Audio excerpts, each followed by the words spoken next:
friends! My name is Antoinette Chanel and welcome back to my channel. In today's video, I want to talk to you about what life in America is like right now because things are getting real over here. I got a comment like maybe a month ago from someone asking if I would post more lifestyle content.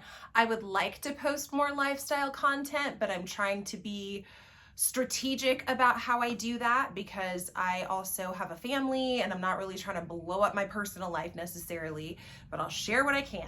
I also have a lot of subscribers from the UK, other places abroad that are not the United States. So think of this as sort of a glimpse into a day in the life, especially with what's going on right now. Okay, so to start with, I work as an educational specialist, which means I work in a clinic where kids who have been diagnosed with dyslexia and dysgraphia come in to do work to hopefully work around those learning obstacles, as I like to call them. So one thing that's really hot on people's minds right now with the economy doing what it's doing is what's happening to jobs. Are you being affected by what's happening in the economy? And I can tell you no. We have lots of kids coming in to book for summer. We have an even bigger caseload of people wanting to get onto the wait list in order to start in fall. So no, we're not seeing that in my industry. And I came to this profession after having worked in higher education for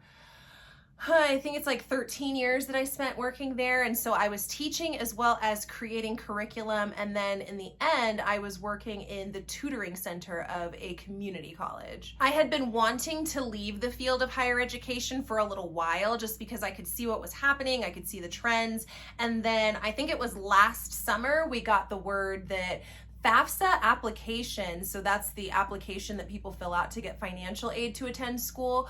FAFSA applications were down 30% last summer. So the writing was sort of on the wall to me, but you know, things happen as they do. I had been feeling that way for like a good 5 or 6 years prior to that. So all in all, I'm just really grateful that I was able to exit the field, enter a field that was related to what I was already doing and is something that is fun and inspiring for me to do because I really do enjoy working with young people, teaching them strategies for how they can read and write more easily. And a lot of the kids who come in who have diagnoses of dysgraphia, I'm able to get them to write. So it's almost like we're able to push that off the table, which is nice. I also have another channel here on YouTube that I will link to in the description. It's called Mrs. English Prof. It's where I've put a lot of my educational content related to my work, my career so far when it comes to teaching English and writing and things adjacent to that. I am someone who owns their home, so because I own my home, I am not subject to a lot of the rent hikes that people have been experiencing, but I've heard that those have been pretty difficult and out of control for people, and I can only imagine how scary that is, just not having the security of knowing that you can stay put in a place for a while because it will remain affordable to you. I can only imagine how nerve-wracking that is for people. But on the homeowner side, what we're experiencing is that we would like to refinance and get our interest rate lowered, and the feds are just not coming off of those interest rates right now. Interest rates are staying high, and that sucks. I was really hoping that they'd be down by now. But owning a home means that I have a small yard, and if you watch my shorts, then you saw me preparing my garden beds a couple of weeks ago for my seedlings, my new plants that are gonna go in soon. I live in an area where it's not a good idea to plant in the ground until after Mother's Day. So I'm waiting until after this weekend before I put my plants in the ground. But one of the main reasons that I have for developing my garden and being so adamant about it this time is because we are experiencing lots of fluctuations when it comes to prices at the grocery store. And another unfortunate part of this is that in addition to the inflation we were seeing at the grocery store, we're also now being impacted by the trade war that's been kicked off by the current administration in the United States. There's just a lot of factors at play right now because we have bird flu that's been raging on for like 3+ years now. We also have the inflation that I just mentioned, and we have the trade war. And so when it comes to the groceries, I don't think we're getting lots of our groceries from China necessarily. I think we were actually selling our beef and pork to them. From what I understand, they are no longer purchasing that, and so that's affecting our farmers right now, which in turn impacts the prices. And prices have been steadily going up since 2020. I mean, since the pandemic, I don't remember prices ever really stabling out. I'm sure someone has some data, some economist who's very well versed on all of these things probably has some data to show that, oh, we actually flattened out in 2022 for a little while or whatnot. But the bottom line is things started getting more expensive during the pandemic, and I haven't really seen that go away here in the United States. It's only just continued to increase from what I've seen. But this means that the price of eggs is astronomical right now. And when I say astronomical, $10 doesn't sound like much. No, $10 by itself is not much, but when you think that $10 is what the cost of a carton of 18 eggs costs right now, that same carton of 18 eggs costed like $2.82 just a couple of years ago. Like, that's what I mean when I say astronomical. It's like 300% markup on these things, as opposed to what we were used to paying at the grocery store. So that means, you know, having to really prioritize for some people. It means having to skip certain items on your grocery list for other people. For us, it's kind of just been about making sure that we utilize our inventory well.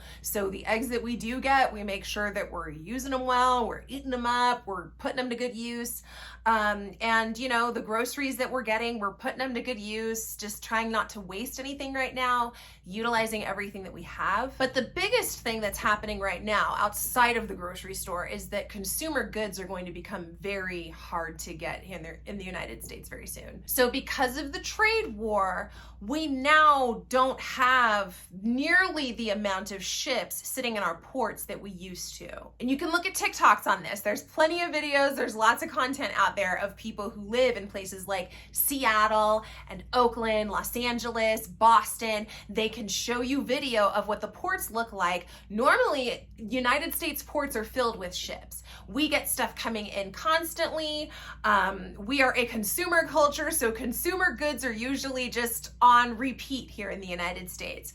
The fact that we don't have any ships sitting in our ports, and I think the last one, someone said that the last ship is due to drop off products to us on May 10th or 11th, and then that's it for a little while. I've never experienced anything like that in my lifetime. I'm a millennial. I will turn 41 soon. I have never in my life experienced that type of supply chain interruption. I think the biggest I've experienced was like maybe a shortage on bananas once because, you know, something happened in Chile and so we weren't able to get bananas for a little while. And then when they finally did come back, they marked the price up on them. But this is stuff like soap, shampoo, conditioner, face wash, toothpaste, mouthwash, floss, like stuff that we need on a regular basis continually. And because I've lived in this country all my life, I am pretty accustomed to how the American people will respond to this, which is to freak out and start panic buying and closing out these stores and emptying the shelves, even though what they're taking and purchasing is like 7 times what their family needs or what they need, but people will do that anyway. I drive an EV. No, it's not a Tesla, but I drive an EV, so I am not somebody who goes to the gas pump. My friends who do go to the gas pump said that the prices have been too high for a long time. And I guess since I mentioned EVs, I can touch on the current administration just a little bit. Only to say that right now, the contention between the American people and the administration is that they have had someone who wasn't elected to office working as someone who was. And that has been unnerving, frustrating, very, very maddening for the whole population, but there are some of us who are more upset than others. It's interesting to observe people right now because we have a lot of folks who are crying out publicly in response to a lot of the policies that have been enacted by the current administration that are affecting them adversely. I mentioned just a little bit ago how the farmers are being impacted by what's happening with the trade war because they're not able to sell their goods to what used to be their largest purchaser. But also just people who work in those types of blue collar jobs like manufacturing, and they were getting parts from China. You know, now they're being hit with those tariffs and they can't purchase those parts. And so now they have limited supply of what they can do business with. And a lot of them are saying that they will be out of business in a couple of months. It's very sad. It's very disheartening. Even though this is a very tense time in humanity, I don't ever want to see people going without or having to hear about people who can't provide for their families. That just seems straight up unfair. And it's been one of my gripes for more than, most of my adult life has been one of my gripes is like, why do people want to make it hard for other people to get work and take care of themselves? But the interesting part is that a lot of the people who are crying about this are people who also voted for the current administration. And everybody in the current administration told us what they were going to do well before election day. So if you voted for that and it's now impacting you negatively, I mean, you sort of voted for your own demise, and I don't really know what to say or do with that. Clearly, I'm not one of those people. I wasn't willing to do that. I knew what I didn't want to see happen, and I did not vote for that. But politics have become a bigger part of our social lives than I've ever seen here in the United States. And like I said, I'm a millennial. I'm going to turn 41 soon. American society is a cesspool right now. We derive entertainment mainly from IRL streamers, many of whom are just complete nuisances to the surrounding public who they happen to be recording in front of. It's very unfortunate what many IRL streamers from the United States are going abroad to do. I really hate that representation. I think it speaks terribly for us, especially at a time when I think the United States I think that we have a lot of tense relationships around the globe. I'll say that. But that's what we are getting our entertainment from. And if it's not IRL streamers, then it's OnlyFans, people subscribing to OnlyFans content, and then also somehow subscribing to podcasts that talk about addiction to things like PORN and other things, which, hey, I don't have a comment on that. It just is what it is. That's what people are being entertained by right now. Gambling is another one. I'm seeing a lot more ads for gambling than I ever remember seeing previously. It seems like there are a lot more avenues through which you can easily sign up on your phone and click your money away. There is also a drug crisis happening in the United States with fentanyl. I personally know, I think it's three people that I know who have had a significant other or a partner or the other parent of their child pass away from accidental fentanyl overdose. And if I would have prepared better for this video, I would have grabbed some statistics for you to share here on camera. I don't have those, but you can just look up United States fentanyl crisis and it'll pull it up for you. Fentanyl's pretty out of control here. And I guess the only real thing to note about that is that it affects street drug users. So if you're purchasing drugs off the street, it's very, very easy to accidentally overdose on fentanyl. It doesn't take much, and they can lace your drug with it, and suddenly you don't wake up anymore. Our sense of community here in the United States is also the scarcest I've seen it in my lifetime. Community doesn't really seem to be one of those things that is a given anymore. Whereas when I was growing up in the 90s, it seemed a lot more easy to identify, to assimilate into, to join. Nowadays it seems like everything is behind a paywall. And I get that too. I get that people need to be compensated for their time. They need to be compensated for their skill. They need to be compensated for the tools that they offer to people. But if we don't have any place for people to come together that doesn't require you to have money or a debit card or, put up something first, then I think we see what's happening right now where people are withdrawing from one another. There's a lot more tension in American society than I have ever seen before. People are a lot more on edge. You bump into somebody accidentally, they're a lot more likely to take offense to it and to also become just very, I don't know, I want to say inflammatory with it, but that's not the right word. But it seems like the reactions are bigger these days. The reactions are overreactions. And that's like becoming the new norm because everyone's going to pull out a phone and start recording. And so you may as well make this your viral moment and hope to get famous off of it. That's what we're dealing with.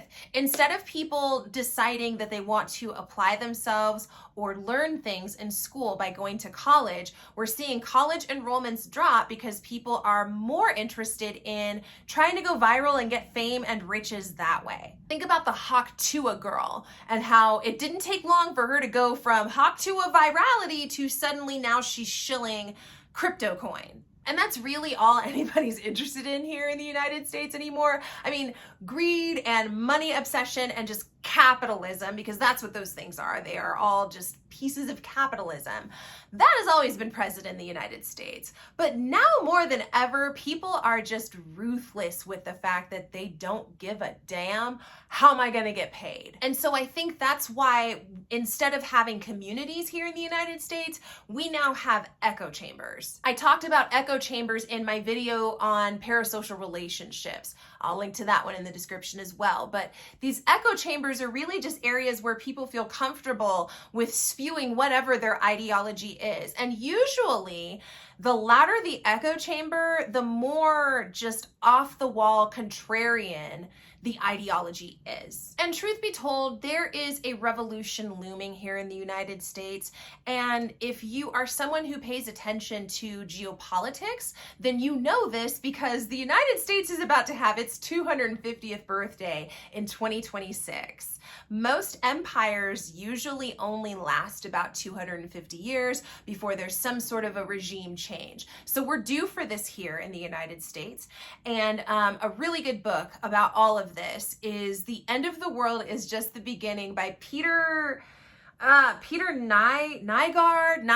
I can't remember his last name. I'll try to put it on the screen in post. But basically, that book is very eye-opening for anybody who's interested, who wants to learn a little bit more. It was a long book, but it was very educational, and I felt very informed after listening to it. I've been recommending it to everybody. But that kind of explains why things are just a gigantic dumpster fire here in the US. Most of our systems that have been broken for a very long time, they are crumbling apart. So this is our massive healthcare system that bankrupts people. This is our public education system that just never can seem to keep up with the demand. This is our infrastructure that's been needing replacement, needing care and attention, and just has not gotten it. And for many states, especially located in the southern part of the United States, there is no money for that infrastructure. So the dams, the bridges, the levees, all of that stuff, it's just going to crumble and break, and there won't be any money to fix it because their budgets have been drained by politicians who decided to pocket the money instead and not pass any of that money on to what it was meant for. The trade war that's going on right now, especially between us and China. You know, people here in the US are celebrating that, oh, we're gonna bring manufacturing jobs back to the United States, and the factory jobs will come back to the United States, and you know, finally we'll be able to bring that stuff back to the United States. And here's the rub. Nobody in the United States wants to do those jobs. The labor jobs, the back-breaking stuff, the jobs that make you have to sweat, nobody in the United States wants to do those jobs. So we're bringing back these jobs when in actuality, we don't even have the correct infrastructure to even get something like that started here. We shut down our factories. We got rid of most of our plants. We sent all of that stuff overseas. And then, you know, we converted the buildings into other things. And now bringing this stuff back will require first the infrastructure to come back, which has to be built. Nobody here wants to do that. Then the jobs themselves are going to be repetitive. They're going to be long, boring, difficult. And nobody wants to do those either. I'll just say that my husband has dual citizenship here in the United States and in a different country. And I really like that right now. But besides all the crazy stuff happening here in the United States with the economy, with people, with the world war that's probably looming, I've been staying busy with promoting my latest project. Can you see this? It says Selfless. This is my latest children's book and I'm so excited about it. So I wrote this book during the pandemic, actually. So I was just watching my children and sort of observing all of the sort of attitudes that they had as they were having to say goodbye to certain things because they weren't able to do them. We couldn't go to the movies anymore. We couldn't go to certain theme parks anymore. We couldn't go and do the things that they liked to do. And so I created a story about what it's like to share empathy and the difference that empathy can make. And because I am someone who believes that representation matters, I have alternative characters represented in this book. As you can see, here's your protagonist right here. And he actually makes friends with a boy who wears glasses and uses crutches towards the end of the story. But that's all I'm going to tell you. But this is available on Amazon for purchase. I'm working on making it available in other places for those who don't want to purchase from Amazon. And I'm also working on building up my inventory of it so that I can send out autographed copies for anybody who wants those. So I will keep you posted on this, but I'll put the link for the Amazon purchase if you want to get it from there. And that's pretty much it. All in all, I would say that definitely things are tense and serious here in the United States. I don't ever want to downplay that, but I don't want to make it seem like I'm over here living in just complete terror and horror either. If there's anything that being Black in America has taught me, it's that you can't let your good time go to waste because somebody else decides that they are in a bad mood or they are not having a good time. So, you know, you can't necessarily adopt the attitude of the room. You have to make your own sort of view on life and you have to stick to that. So I set my dial to peace and contentment and I try my best to stay there. Now every now and then I do have to step outside of that and get some bitches in line because ooh, they really will try you. But for the most part, I really try to model for my children the idea of disconnecting and connecting with nature instead of with iPads and other screens, and the idea of painting to find peace, the idea of reading an actual book, not a screen, to find peace. And so those are the things that I am keeping myself most busy with right now. All right, folks, that's all I've got on this topic, but thank you so much for being here. Let me know if you had any questions down in the comments. If you liked this video, please do give it a thumbs up because that helps me in the algorithm. Like I mentioned, the comment section is open down there, so if you leave me a comment, that's also very helpful. I also really enjoy hearing from you. If you want to, you can follow me on Instagram to keep up with my social media. I mostly update my stories. I'm going to start putting more content up there. And if you want to see more videos from me, consider hitting the subscribe button so that you can be notified every time I upload a video. All right, my friends, thank you so much for being here. I very much appreciate you. Take care, and I'll see you in the next video. Bye.